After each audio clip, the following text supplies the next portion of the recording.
What's up, everybody? It is a Blue Drake, and today we are going to be finally doing a much requested video on Ghost Recon Wildlands. I know this is a video that a lot of you all have been waiting for because you all are very interested in my opinion on this game, and I have had an opportunity to play it. This is actually not the first time I've been able to play the game. I previously was able to play a development build with Jared, or as you guys know him as Alpha Wolf from my Twitch channel, at E3. But this last time was at an official capture event where we were able to get footage. I was able to play with one of my good friends, Baron Von Games. This is actually his perspective. I'm flying the helicopter and he's on the side. And it's always a great opportunity to meet up with some of my friends all across the United States and all across the industry at these events and preview some of these games, and we can all talk about our opinions about it together in person, which is really wonderful. And before we talk about Ghost Recon, I want to say something that I really think I should mention. I know Ubisoft gets a lot of flack for a lot of things. They get a lot of flack for, visual downgrades and sometimes, bugginess, or releasing a game before it's completely ready, and all sorts of other stuff. But if there is one thing that I really have to respect them for, every time I attend these events, I have never felt pressured. I have never felt like they were telling me what to say, or that if I said certain things, it would come back to hurt my reputation with them. They have always been incredibly respectful of the honesty of just not myself, but other people in the industry. And I have to, if I believe in what I do at all, if I believe in criticizing game developers and in criticizing games, I have to appreciate the good as well as pointing out the bad. And one of the good things that Ubisoft has always been is they have always been incredibly respectful. I have said bad things about some of their games. I have said good things about some of their games, but they have always been incredibly understanding and incredibly respectful of everyone's opinions every time they come out to these events, and it's always made me feel really comfortable. So I want to make sure, no matter what anybody takes away from this video, those are some of those moments that not very many people see. A lot of people see the games and the problems, but they don't see the people actually working on the games and when those people are actually being genuine. And I obviously get to have the opportunity to meet some of these people in person, and there are other studios that would have taken opportunities to intimidate or pressure or kind of like stonewall you into saying good things about the game. Ubisoft has never done that. They have never done that, and I really do have to show respect for that, because I guarantee you they do not get they don't get enough respect for that as they should, because not very many studios are like that. With that said, let's talk about Ghost Recon Wildlands. Now, in my opinion, Ghost Recon Wildlands is the kind of game where it is going to be fun, but it's probably not going to be fun in the way that you thought it was going to be fun. Now, I was a huge advocate for Rainbow Six Siege. I was a huge advocate for Siege even before it came out. In fact, that was one of the first games that I started working with Ubisoft many years ago. And that game is incredibly competitive. It is incredibly tactical if you want it to be, or at least it rewards tactical gameplay. And I enjoy that considerably. If you know my community, if you know my gameplay style, I am a harsh, very competitive to a fault kind of player. Sometimes, I don't give a shit about having fun in a game. Like, I want to fucking win. Like, I want to destroy the enemy. And people criticize me about that at all. Like, I don't really care, because that's just who I am. Like, when I play a game, like, I don't play to willy-nilly around. I play to fucking stomp face. And Rainbow Six Siege was that for me. That absolutely 100%. I loved it. I loved the balance. I loved the teamwork. I loved the rewarding of teamwork. I loved all of that. It was so fantastic. I think a lot of people are going to think that Ghost Recon Wildlands might be, maybe not exactly like that, but something similar.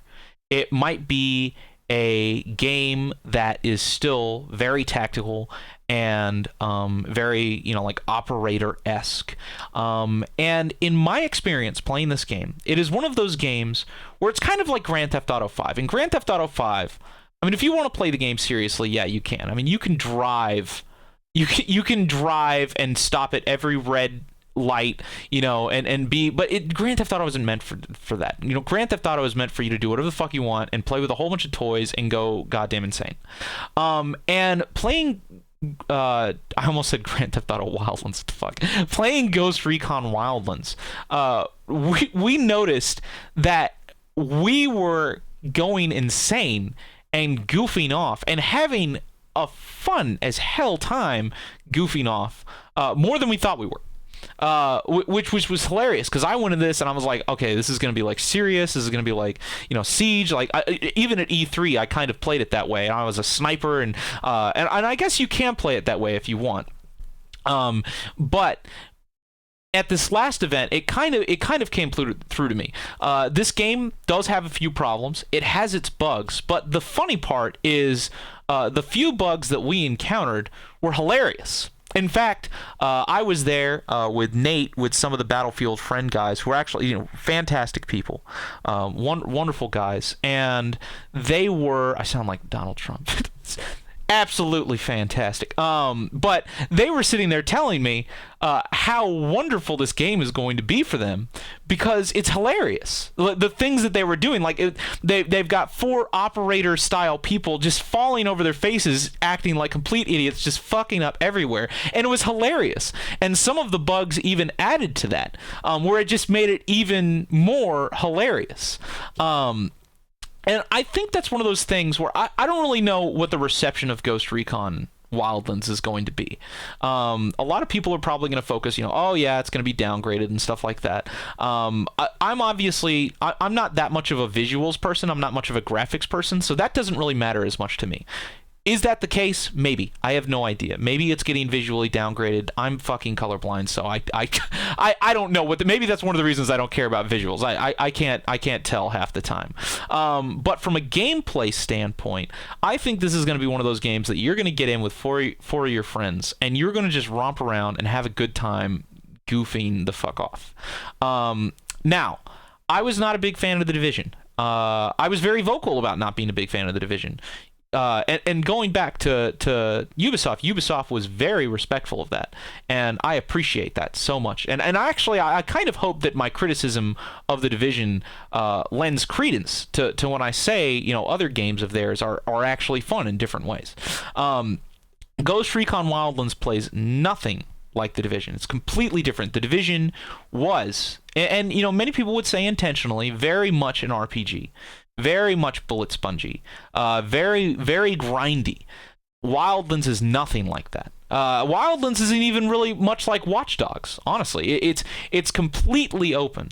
In some ways, it almost feels like Arma, which is hilarious, because Arma is also, like a military shooter, but I mean, you fucking watch half the YouTubers on Arma, and it's all like getting fucked up videos and dying, and I mean, Soviet Womble is like hilarious, and that's what Ghost Recon speaks to for me.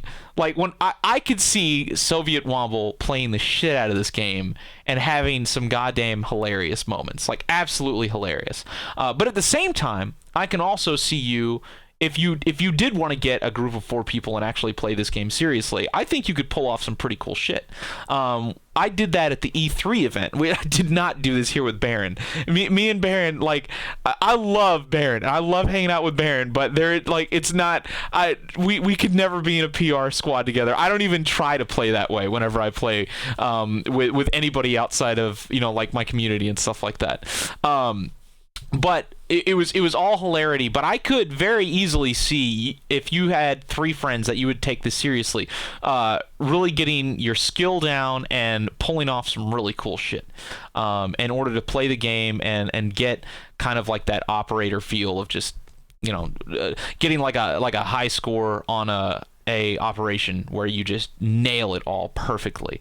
In fact, that's kind of I used to play Hitman. I used to love Hitman for that. I got really good at Hitman Absolution, and you know that feel when you get really good at like a mission and you could just go in and you just fucking nail every little detail and you're like a goddamn ghost. I could totally see that happening with this game. So that is definitely the takeaway. So before we move on, TLDR, the big takeaway of this game. Are there going to be bugs? Is it going to be glitchy in places? Yes. Would some people say that is probably going to make this game better? Absolutely. I can see Soviet Womble and the Battlefield Friends guys doing Let's Plays on this game and making fucking hilarious content. Like, for instance, when we were chasing around the llamas. There's llamas in this game, and we were chasing them around, and the llamas were, like, clipping through the car, except one time the llama, like, rammed it and it, like, destroyed the car and, like, killed somebody. It was fucking hilarious. It was hilarious. And I can see that. Sometimes I wonder if Ubisoft doesn't do that on purpose, actually. Like, they have to. Like, you get too much media coverage when you have Battlefield Friends and Soviet Womble acting like an idiot with that kind of stuff. So is it going to have bugs? Is it going to have problems? Probably. Are they going to be game breaking? No, I don't think so. I think this is going to be one of those games where, despite its problems, it is still going to be very fun. It's still going to be the game that you're going to enjoy, and you're going to be able to play with 4 friends. If you're the kind of person where you just want to go in and you want to romp around and act like an idiot for 30 minutes to an hour with your buddies, totally the game for you. If you're the kind of person where, you like Hitman Absolution and you want to go in and you want to get like super fucking good with 3 other people and you want to like just nail every mission and just slaughter, then this game is also for you. Like, I think that there is totally a place for that with this game.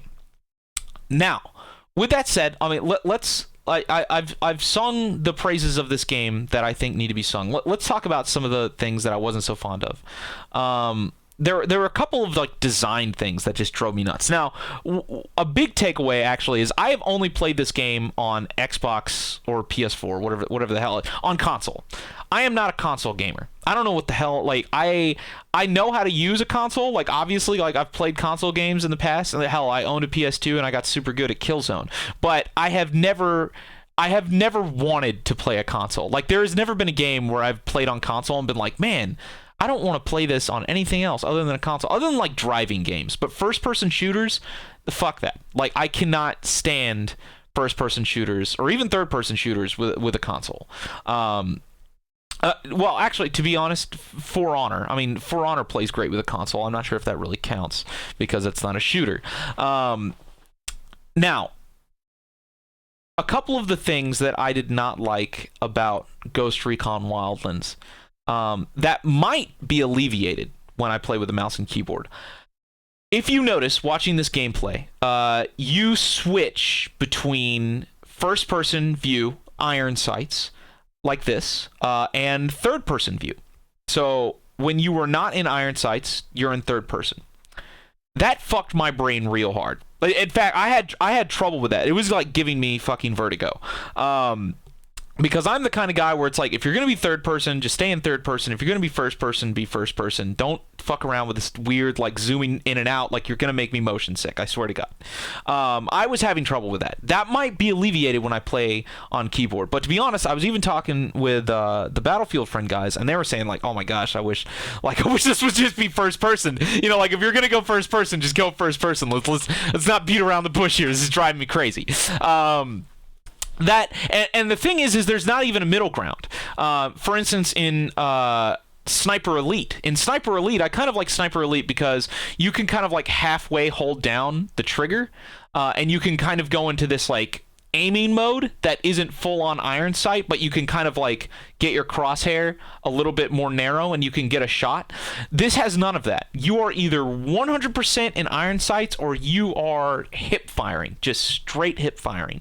And that drove me a little bit nuts, especially since I had a controller, and every time you go into full iron sights, like, I can't fucking aim for shit. But to be fair, I can't aim anyways, even with a mouse and keyboard, because I'm shit. So maybe that has something to do with it. But yeah, that drove me goddamn nuts.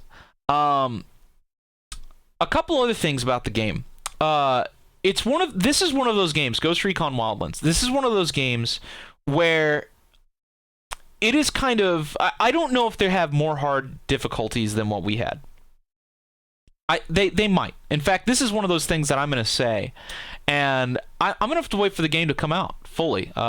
So to be honest, I'm going to say it right here. At this point in time, at this point in this video, everything I've said is probably like the best 100% knowledge thing I can say. Everything else I say after this are things that may not be entirely accurate because I've only had a limited amount of time to play this game. I don't own it. It's not on my computer. I haven't like gone through every little detail.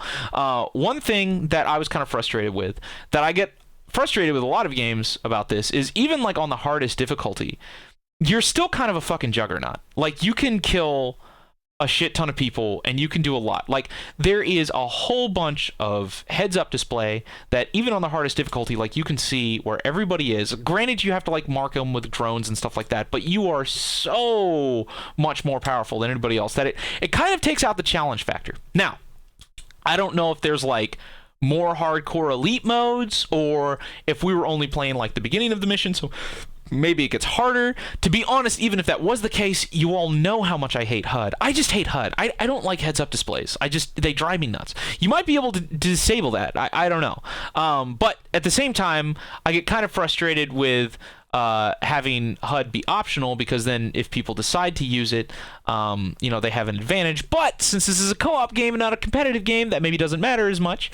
But yeah, that was one of those things where sometimes it got into that mode where I felt like even on the hardest difficulty, we were slaughtering so hard that I didn't even have to try. Like, and I'm playing on a console here, and I'm not even a good console player, and I still feel like I'm not being challenged. I still feel like we're just kind of like slaughtering.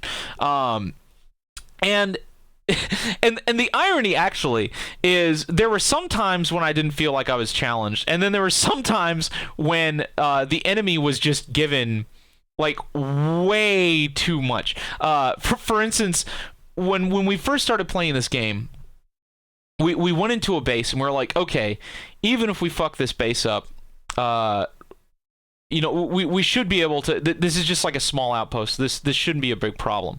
And then we started attacking the base, and then out of fucking nowhere, these attack choppers with like miniguns, like 5 attack choppers with miniguns, came out of nowhere, and we were like, where the hell do these guys get all of these miniguns for all of these choppers? And then at the same time, like, we're just blowing them out of the sky with other miniguns that we get on the ground, which, for some people is going to be super fun. It's going to be super fun, and you're just going to have a blast just blowing up all this high-tech shit with the high-tech shit that you find on the ground. But for some other people, it's gonna kind of take out that like immersion, or not even like immersion, like that challenge factor, where you're not going to feel like there's as much meaning behind your actions because there's so many guns, there's so many explosions, there's so many things that you can use. It's not like, for instance, Resident Evil 7. This is kind of ridiculous game to compare this to. But in Resident Evil 7, you really have to work on managing your inventory, and you have to work on even Rainbow Six Siege. In Rainbow Six Siege, like, you have a limited amount of ammunition, you have a limited amount of gadgets, you have to use them wisely. In Ghost Recon Wildlands, it's more like Grand Theft Auto. It's just like, dude, go to town, blow shit up. Like, there are no consequences, go fucking ham. And it's one of those things where that's not a bad thing, but I feel like you should just be aware of that going into this, because I think Ubisoft is doing that on purpose. If you haven't noticed, over the past couple of games, Ubisoft has really been trying to strike out and do completely different things. The Division, not my game, but it's completely different. It's not like Rainbow Six Siege at all. For Honor, completely different. Ghost Recon Wildlands. I think if Ghost Recon Wildlands was too similar to Rainbow Six Siege, then why have it? You've already got Rainbow Six Siege, so why? So I think Ghost Recon fills a new niche of players that are a little bit more casual and that want to see explosions and want to just blow shit up. And if you want to take it a little bit more seriously, you can. But for people who are like highly competitive and really want like a hardcore challenge factor, I think this game isn't really for you. I think this game is more for the casual people. It's more for people who just want to see explosions and just blow the shit out of stuff and have funny moments with their friends. And that's totally fine. And that's totally fine. So yeah, I just want to wrap it up. This is kind of a rant, but I love doing rants because I feel like those are the most honest things. Like if I overthink this and if I try to make a video where it's very cut up and I have all of my statements, very filtered, I think sometimes people don't understand. They get less of an understanding of how I'm feeling about the game. But as far as this video is concerned, that's how I feel about this game. In order to sum up everything, I think it's fun. I don't think it's highly competitive. I don't think it's got a high challenge factor. It's nothing like Rainbow Six Siege. It's nothing like Division, but that's a good thing. There might be issues with it at launch, but they're definitely, I don't think they are going to be issues unless there's something I haven't seen yet, like where the master server gets destroyed or something like that. There's nothing in this game that is game breaking. It is still fun, even with the few issues that we found with it. And if you're the kind of person that just likes to jump into games with your friends and just blow shit up and go fucking ham, then this is the game for you. Now, some people actually might argue that it's too similar to Grand Theft Auto 5 and that it's not worth the purchase because you already have Grand Theft Auto 5. And I would say maybe if you're going to compare this to Grand Theft Auto 5, I would say that if you're kind of like a gun nut and you're the kind of person that likes getting into a game and just like customize, because this game has very deep weapon customization and it's very like stereotypical operator and shit like that. If you're the kind of person that plays GTA 5 but you kind of want to like nerd out more with like mil-spec gear and all that shit, then this is the game for you. Then you'd probably enjoy this more. If you're the kind of person that only enjoys acting like an idiot, then maybe GTA 5 is already going to cover all your bases. But yeah, besides that, I think it'll be a good game. I don't think it'll be game of the year or anything. Fuck, maybe it will be. Every time I try to like call something like that, it always just like blows up in my face and like it's like the best game ever made. But yeah, I definitely think it's a solid, playable game that people are going to enjoy. But yeah, all right, that's it. I'm not going to do that thing where I say this is it, and then I keep talking. I will see you guys later. Make sure you go subscribe to Baron Von Games, and hopefully, if there is another Ubisoft game that is coming out, probably like For Honor, I will make sure I do a video talking about my impressions on that before you buy it as well. If you have anything else you want me to preview, make sure you tell me down in the comments, and I guess I will see you guys next time. All right, I love you.